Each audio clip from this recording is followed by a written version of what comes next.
Hello, this is Trevor Lewis from the Voyager STEAM Lab. I'm coming to you tonight to talk to you about how to create an assignment in Google Classroom.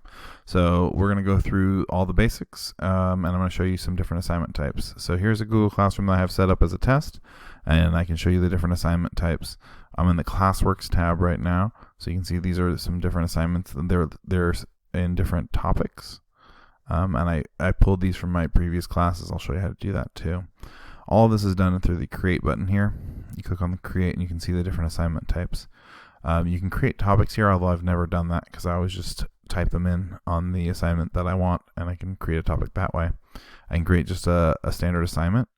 These allow us to do things like attach a Google Doc, or just leave them blank and have the students attach whatever docs you want. So with my 3D printing assignments, students will work in SolidWorks, and when they are finished in SolidWorks and they're ready to 3D print, they'll attach the SolidWorks file so that I can see it. Quiz assignments will have some auto grade importing and some features like a locked mode for Chromebooks, which I haven't experienced because I don't have access to Chromebooks, but it would allow you to do something like give a quiz where they can't open a browser tab other than the quiz that they're taking. But the auto grading and grade importing is kind of interesting there. We also have just a question, so a very simple question. So you just post it, and all they can do is type text as a response. So that's good for quick formative assessments and things like that. And then this is a new one. It's called a material. So this is very similar to an announcement post that you would put in the stream. So you can put some text in there, you can attach videos and all the things you could normally attach, but students can't actually submit anything and you can't grade anything. So you use that for giving materials, and they all have these three different logos. And then this is the one that I really want to focus on right now, because once you get going in Google Classroom, you're going to use this a ton, and that's reuse post. So reuse post allows you to look in all of the classes you've ever taught. So I'm already in my assignment bank. So that's the trick. So this is my pro tip. You can create a Google Classroom that no one is in except for you. Or maybe you invite some other teachers who teach the same subject area to be co-teachers in this empty class. And then you can post those assignments there, and they can just be a warehouse, and you can pull from them. So whenever I teach SolidWorks, I can pull my SolidWorks assignments right from here. And if I want to refine them over time, when I choose one of these, like if I want to teach the SolidWorks cookie cutter assignment, I hit reuse, and it will automatically populate with all of the things that were in there. So I have all these videos that I have set up. I have all of these requirements and explanations. I even have a topic. The only thing I don't have is a due date, because that's new to this assignment. So I can just fill that in, and I can even select multiple classes and assign them all at once. And if I'm finding that I'm changing the same thing over and over again, this video is broken, I have to take it off every single time, I can actually just go in the assignment bank and edit the assignment. You can see when I closed it there without saving it, it saved it as a draft in case I wanted to come back to it. So I can always open that up and actually post it. So that's really, really useful. It's a good way to collaborate with other teachers. And you'll see that if I look here, right now I'm in between trimesters, and so all I've pretty much got are the assignment banks. Okay, and so I can share those with the different people I work with, and that way you can collaborate and get content out very quickly to students. So that's really, really useful. But before you can reuse a post, of course, you have to make a post. So there's the different types of posts I already talked about. So what we're going to talk about right now is we're going to make a post. So I'm going to make an assignment. Okay. I'm going to show you the key parts here. So this is a new view. They changed this, then reorganized it, made it a little bit better. You can see that I've got the title. It's not optional. The instructions are. So I have to type in a title. I don't have to type in instructions, but I can. And what I have found is when the parents are getting previews, sometimes they don't see all the attachments and lovely things that I've attached, but they definitely see these instructions. So it's very helpful to actually write something in here for instructions for the parents and guardians. You can see which classes it's assigned to. You can assign it to all of the classes of different types. You cannot do that with quiz assignments and get grade importing to work. It turns grade importing off if you assign the same quiz to multiple classes. You've got to design those in each class so that it's linked up correctly.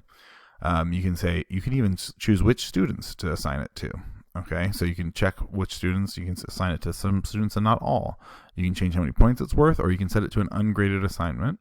You can set a due date. By default, the due date defaults to the next day. Okay.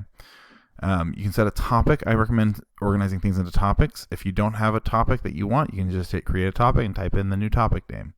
Rubrics and originality reports are somewhat new. You can assign a rubric. I'll show you what that looks like. You can build the rubrics. You can reuse rubrics. And you can use those rubrics for your grading. Originality reports, this is a new feature that I'm not as familiar with, but it's something like Google's automatically checking to see if they copied it off the internet, basically. When you're creating the assignment, you can add different things. You can create a brand new Google Doc, slides, sheets, drawings, or forms, but usually you already made this. You already spent some time. So usually you'd go here and choose add. So maybe it's a Google Doc or a form, so it's saved in your Google Drive. Maybe it's a link to a website. Maybe it's a file from your computer. Maybe it's a YouTube video. The YouTube videos are really nice because in my school district, the way they have it set up, if I post a YouTube video on a Google Classroom assignment, even though a student has filtered internet, they can still get to the YouTube video because I have pre-selected and chosen out. So that's really nice, and you got to be a little bit careful that you're previewing your videos, but you can actually attach YouTube videos and it'll embed them in your Google Classroom, which is really nice. I'm going to go to Google Drive right now, and it will bring up my most recent files first. I can always search. I can always upload to my Google Drive, but I have this one ready right here. And this, if I'm not sure, like, oh, is that the right one? I can always click on it. It'll open in a new tab. And when it opens in the new tab, you can see that this is an assignment. And the way this is going to work, it's got the instructions right here of what they're supposed to do. This is an abstraction assignment for my coding class where they're supposed to find the parts of the sentences that are the same and that are different and turn them into a template. So it's got instructions. They can do it, but I don't want them all to do it on one assignment. Right now, the way this is set up, if I go back here, students can't actually edit this at all. So this would be what you'd do if you had like an informational sheet that you wanted to share with the students about the assignment. You would have it set to students can view file. If you wanted all of the students to be able to type in the exact same file at the exact same time, you could do students edit file. That'd be like if you had a like group discussion thread in a Google Doc and you wanted everyone to add to it. That can get a little chaotic with a lot of students, so that might be better for small groups. But this is my favorite right here, and if you don't choose this, you can't edit this assignment later and make this work because it makes it happen right at the beginning.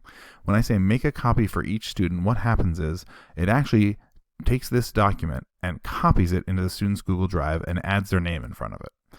And so then when the student goes to the assignment, it's got their name right on it, they click on it, and it's exactly this, and then as they edited it, it doesn't change my version, and it doesn't change any of the other students' versions, and that way I can give them basically all a starting point that they can edit, which is really one of my favorite ways of assigning things. When we assign this, we're going to assign it by clicking assign, but I also have some options here. So if you're working late at night like I am right now, you can choose schedule so that it doesn't post in the middle of the night. You can also save it as a draft so that maybe you can come back and work on it later, or you can hit discard draft. I'm going to discard that one because I don't actually need it. Okay, and so that's how you make assignments. Let me show you what this looks like from the student side of things. So I've got my student open right here. So this is one of the assignments. So from the student view, you can see these are the instructions. Here's a video I attached. Here's the rubric. And I can hover over it and I can see, and once this is graded, it'll fill in how many points I got for each one of these things. I can also comment back and forth with the student in two-way communication here, and this is where the student will add their work. You can see it's set to missing here because the due date is passed, and I'm going to hit add or create, and the student can choose something that's on their Google Drive or a file from their computer, or they can create something new. My students always do this by accident. I would really push them to make sure they understand that if they've already made a file, you got to get it off your computer, or if you've saved it on your Google Drive, it's right there. Once you attach that, this won't say mark as done, it'll say turn in.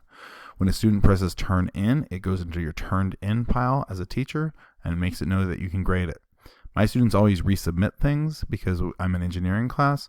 So after I grade it, it'll come back, it'll say graded, and then I can come back and I can again choose to, as a student, remove the old file by clicking X and add the new version and then resubmit, and then my teacher will know that it's there again.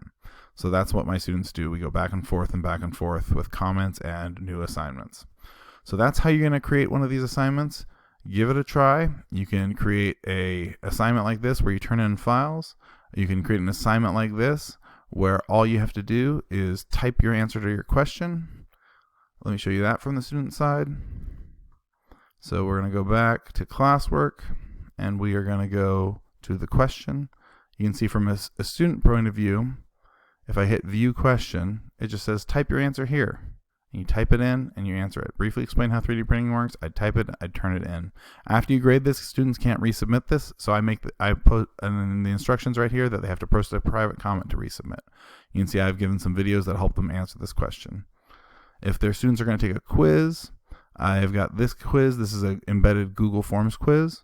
So you can see when the student clicks view assignment here, they could add a file, but actually what I want them to do is I want them to click on this. It will take them into the Google Forms, and then I always have this where they have to type their name, and then they go through it, and it'll actually grade it for them right there, and then I can just import that into the assignment. But if you want to know more about giving feedback and grades, you're going to have to watch my video about giving feedback and grades in Google Classroom, and keep experimenting.